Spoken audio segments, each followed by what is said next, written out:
Sir আমি অন্নপূর্ণা ভান্ডার পাবো তো? আমার বর তো মাস্টারি চাকরি করে। আরে পাবেন পাবেন, আপনার বর চাকরি করে, আপনি তো আর করেন না। সত্যি পাবো তো? হ্যাঁ। লোকে কষ্ট যার বর চাকরি করে সে নাকি পাবে না, তাহলে ফর্মটা ফিল আপ করা শুরু করেন। এবার বলেন, আপনার শ্বশুর কি করে? আমার শ্বশুর ওই চাকরি করতো, পেনশন পায়, এখন রিটায়ার হয়ে গেছে। পেনশন পায়? স্যার আমি অন্নপূর্ণা পাবো তো? আরে পাবেন, আপনার শ্বশুর পেনশন পায়, আপনি তো আর পান না। হ্যাঁ হ্যাঁ, ঠিক ঠিক ঠিক ঠিক ঠিক। এবার বলেন, সোনা গয়না কিরকম আছে আপনার? শোনা গয়না ওই আমার একটা চেন আছে, হ্যাঁ। আমার সলের একটা চেন আছে, আমার বরের একটা চেন আছে, আর হার হার? হার আছে ওই দুটো তিনটে স্যার, দুটো বোঝেন তো। কানের গলার, ও, হাতের? কানেরও আছে, হাতেরও আছে। তাহলে স্যার সব মিলে 20 ভরি লিখবো? স্যার লিখছেন কেন? আমি তো তাহলে অন্নপূর্ণা ভান্ডার পাবো না।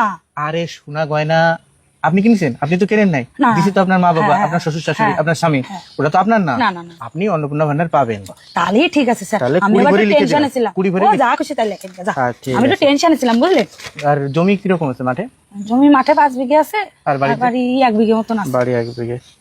স্যার আমি অন্নপূর্ণা ভান্ডার পাবো তো? আরে পাবেন। জমি কি আপনার নামে? জমি তো আপনার শ্বশুর শাশুড়ির নামে। ঠিক আছে, আবার শুনতেছি নাকি দলিলের পর্চা মর্চা লাগবে, এটা আবার লাগবে না তো? আরে লাগবে, তো কি হয়েছে? আপনার তো না, এটা আপনার নামে নেই তো। না, না, না, না। আপনি পাবেন, আপনার আমার কোনো নামে সমস্যা নেই। কিচ্ছু নেই, আমি পুরো ভিখারি। আচ্ছা, আপনার কয় ছেলে মেয়ে? আমার একই ছেলে, একটা ছেলে। কোন স্কুলে পড়ে? ওই বেসরকারি স্কুলে পড়ে। বেসরকারি। কত মাসে মাইনে দেন? কত? 17,000 টাকা। 17,000 টাকা মাসে দেন? স্যার আমি বেসরকারি অন্নপূর্ণা স্কুল। ভান্ডার পাবো তো? আরে পাবেন। এই যে 17,000 টাকা কি আপনি দেন? না না। আপনার স্বামী দেয়? হ্যাঁ। তাহলে আমি তো আর চাকরি বাকরি করি নে। হ্যাঁ, আপনি পাবেন। শুনেন, আমরা কাউকে বাদ দেবো না, এটা মেয়েদের জন্য স্কিম, সমস্ত মেয়েরাই পাবে। যাক বাবা, সরকার মুখের দিক তাকাইছে গো মায়ে গে, আমরা 3,000 টাকা করে পাবো। ওই রেস্টুরেন্টে যান কয়বার দিনে, ওই মাসে?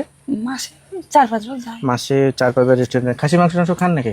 হ্যাঁ, ওই মাসে 2 বার যদি কাছের মাংস না আলি ছেলে তো কান্দে মরে যায়, ও আনতে হয় মাসে 2 বার। মাসে 2 বার? স্যার আমি অন্নপূর্ণা ভান্ডার পাবো তো? হ্যাঁ পাবেন, কমপ্লিট হয়ে গেছে। আচ্ছা, আপনি একটু কথা বলবো? হ্যাঁ। এই যে এত টাকা পয়সা, এত গয়নাগাটি, ছেলেদের বেসরকারি স্কুলে পড়াচ্ছেন, এত জমি জায়গা, আপনার কি সত্যি অন্নপূর্ণা 3,000 টাকা লাগবে? স্যার আমি তো কিছু করি না, আমি তো ঘরের বউ, তাহলে আমার তো একটা টাকা বলতে কিছু লাগে, তো সেটা সরকারে দিচ্ছে। আর সরকারের অনুদান কেন নেব না স্যার? সবাই নেবে, ওর জন্য আমিও নেব। স্যার পাবো তো?